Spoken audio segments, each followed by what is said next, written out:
Hello everybody, welcome back to the channel. Scorpio Caesar here, and today I wanted to talk a little bit about a holy grail that I picked up. And no, it's not the Xenoblade Chronicles 2 Special Edition or the Steelbook that it comes with, because I already had these, but it's a statue.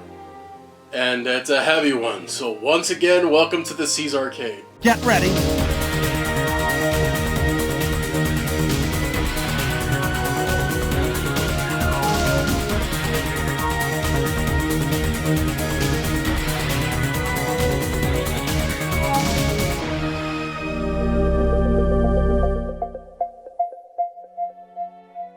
Now, before I show off that holy grail, I wanted to talk a little bit about Xenoblade Chronicles 2 because it is one of the rare instances where I actually see a JRPG or RPG in general to the end. And I wasn't interested in the series before.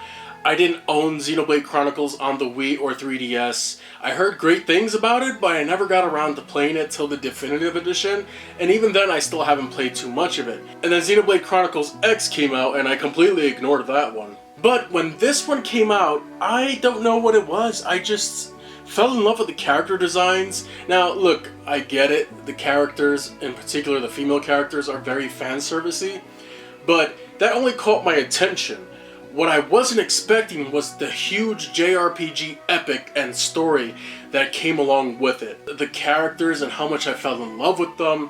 And it's a game that I still find very hard to top in terms of like JRPGs. I own a ton of them and I've only finished a small handful of them. Xenoblade Chronicles 2 was definitely one of the ones that I had to see to the end because of just how much I fell in love with everybody who was in it. And hell, I still haven't picked up Xenoblade Chronicles 3 because I'm afraid it's not gonna top this one for me. And I heard some mixed reactions about Xenoblade Chronicles 3. A lot of people love it. A lot of people felt it didn't live up to their expectations and felt it wasn't as good as the second one. I'm afraid I'm gonna be in the latter category, but I will pick it up eventually because I would like to see the DLC in particular that involves Rex. So yeah, I'm very excited for Xenoblade Chronicles 3 when I eventually do plan to get to it. But Xenoblade Chronicles 2 is a game that I really wanted some representation of in the Caesar Arcade. More than just the Steelbook, more than just the Special Edition. If you've seen the podcast with me and Phil one up, then you already know this, but I had to pick this up. And this is the third reissue of the Good Smile Max Factory Xenoblade Chronicles 2 Pyra statue. 1/7 scale. I finally have her. I always wanted her. I'm so happy I finally do. I mean, just look at the size of this thing. The box is ginormous.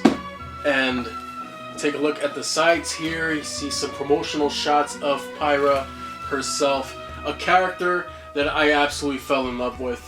And not to discredit her, yes, she is very fanservice-y in design, but that doesn't take away the fact that she's a lovely character with a beautiful heart, and I am so happy to finally have a statue of her. And you know, it's funny, I really wanted the Mithra statue as well, but when when they were about to be like released, I just couldn't afford them. So here she is. I'm gonna open her up because I gotta see this. I gotta get this out already. She's been in her box for quite a few weeks since I've gotten her, and I have to share this.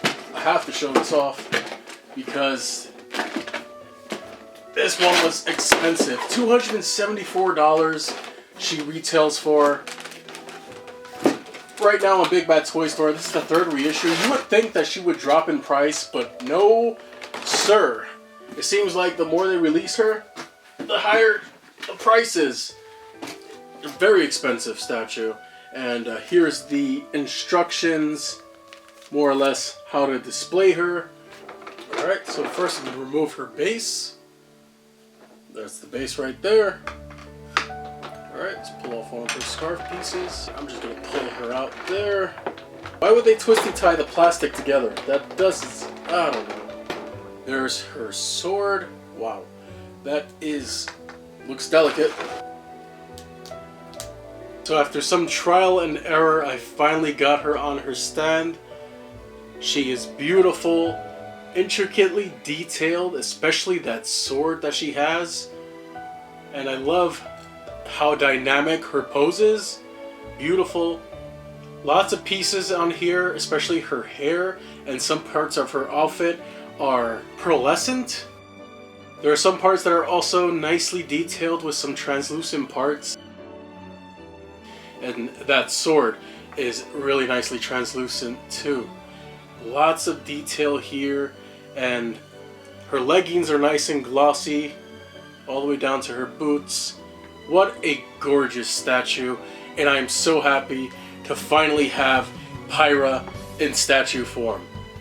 Now, after getting this, they announced that the amiibos were coming out, and while I will be picking those up, I didn't feel like this character was going to be done justice with a small amiibo, and I feel the same way about Mythra. I would love to pick up Mythra at some point, but for the time being, Pyra was my go-to girl, and she was my favorite character overall. So now that she's out of her box and on her stand, the biggest issue now is finding room for her on my game wall, because the game wall is already packed as it is. I don't know where I'm going to put her right now, but hell, I'm just happy to have her. So anyway, thanks for watching this Holy Grail pickup video. This one really means a lot to me, especially as a fan of Xenoblade Chronicles 2. Hit that like button if you really like Xenoblade Chronicles 2, and let me know in the comment section below, who do you prefer, Pyra or Mythra? So let me know down below, who do you prefer? So anyways, without further ado, I bid you all a good game and a good night.